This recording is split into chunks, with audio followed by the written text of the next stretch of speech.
Hello there and welcome. I'm Bob Proctor, and I am attracting good, great, and wonderful things into my life. Money comes to me in increasing quantities through multiple sources on a continuous basis through the law of attraction. And that's what I want to talk to you about, the law of attraction. See, the underlying law that regulates supply in the world of effects has two important phases. One is desire, and the other is expectation.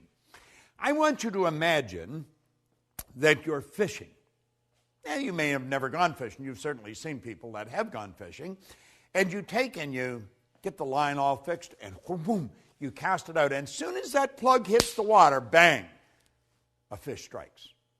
Now, you got the fish on the end of the line, but you are never going to have that fish if you don't reel it in. Well, you see, when we desire something, we are instantly connected with the invisible side of whatever good we desire. It's expectation that reels it in. Now, most people don't understand this, and they attract what they don't want rather than what they do want. I remember years and years ago, I got a bumper sticker that said, "Expect a miracle." And I kept looking at that bumper sticker, and I kept looking at it and looking at it, and I got to the point where I was expecting something so good to happen in my life that I wouldn't be able to explain it. You see, I come to realize that a miracle is a word, Voltaire said, it's a word that we invented to express the known effects of unknown causes. It's something that's so good that's happened to us that we're at a loss to explain how it happened. I want to explain how I attracted something into my life that literally changed my life, changed my business, but it changed the lives of 200 or 300 million people as well. I got a phone call on my cell phone, and it was a very garbled message.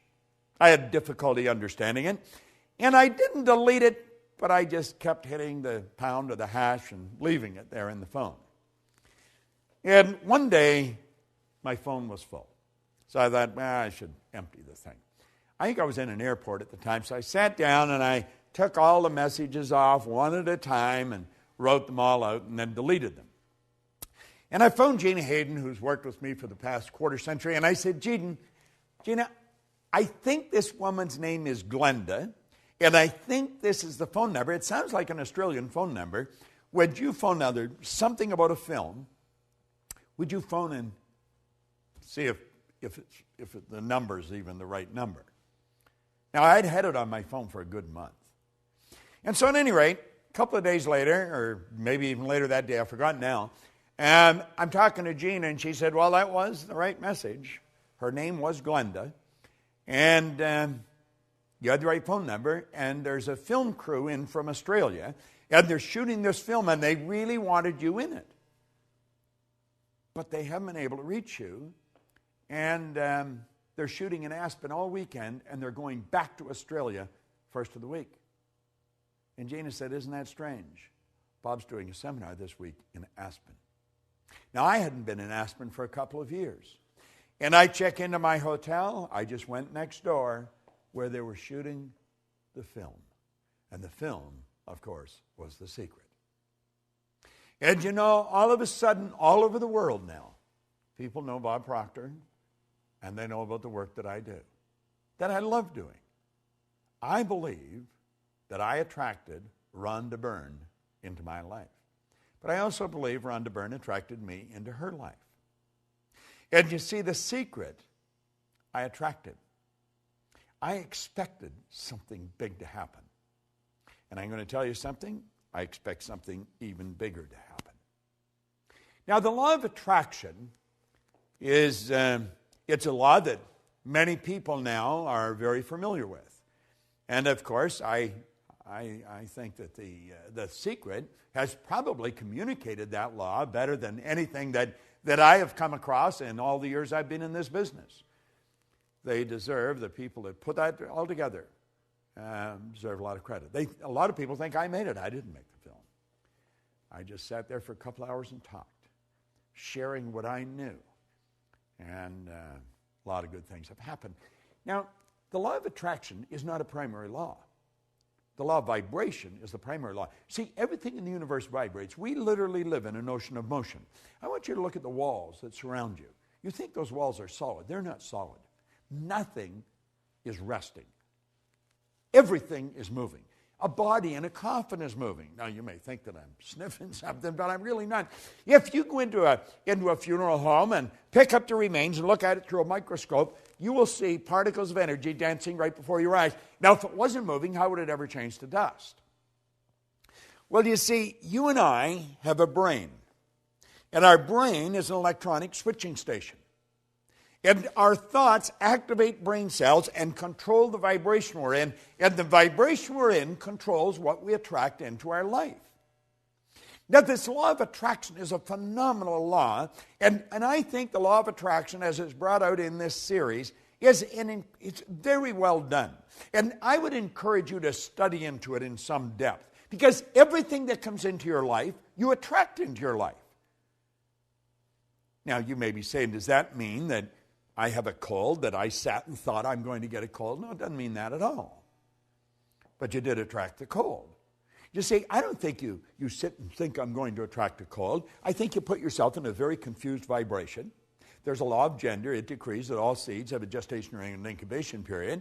And after about 30, 45 days of going through that indecision, that confused state, you have a cold. That's what the cold is. It's just the expression of all the confusion.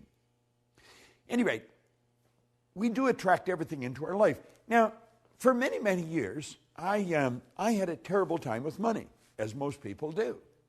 And I was forever letting my outside world control my thinking.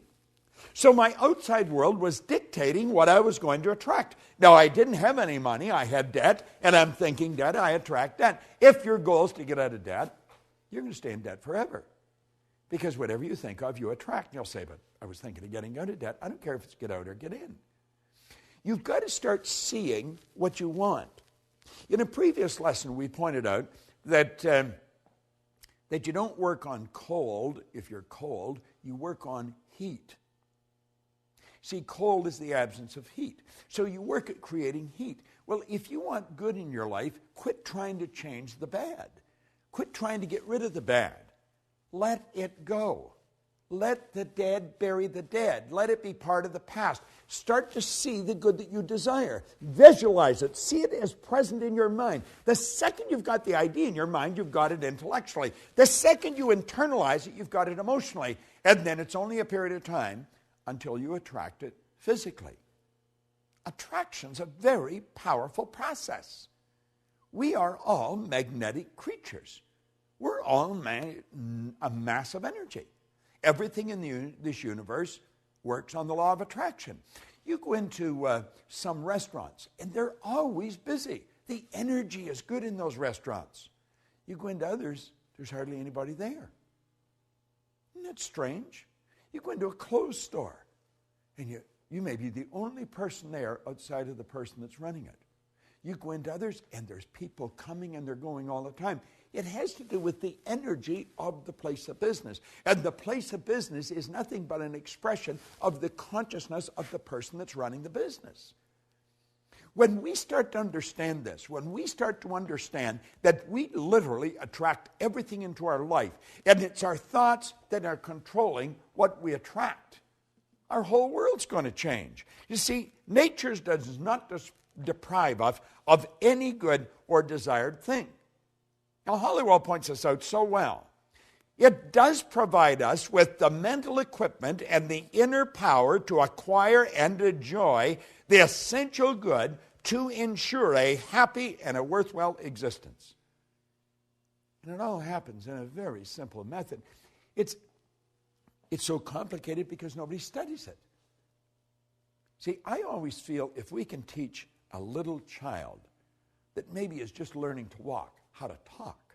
We can teach them language. We can teach them multiple language. A baby at birth is a linguistic genius. If we can teach the child language, surely we can teach them something so basic as these laws.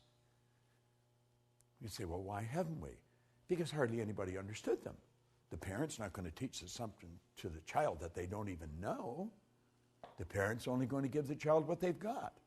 You see, what you don't fix, your kids are going to inherit. You should put a big sign on the refrigerator, attraction. Put it on the outside of your bank account. Hang it in your mirror where you put your makeup or shave in the morning. Put the word attraction everywhere. And start to realize whatever you want, you'll begin to attract. That is an absolute law. This isn't just my idea.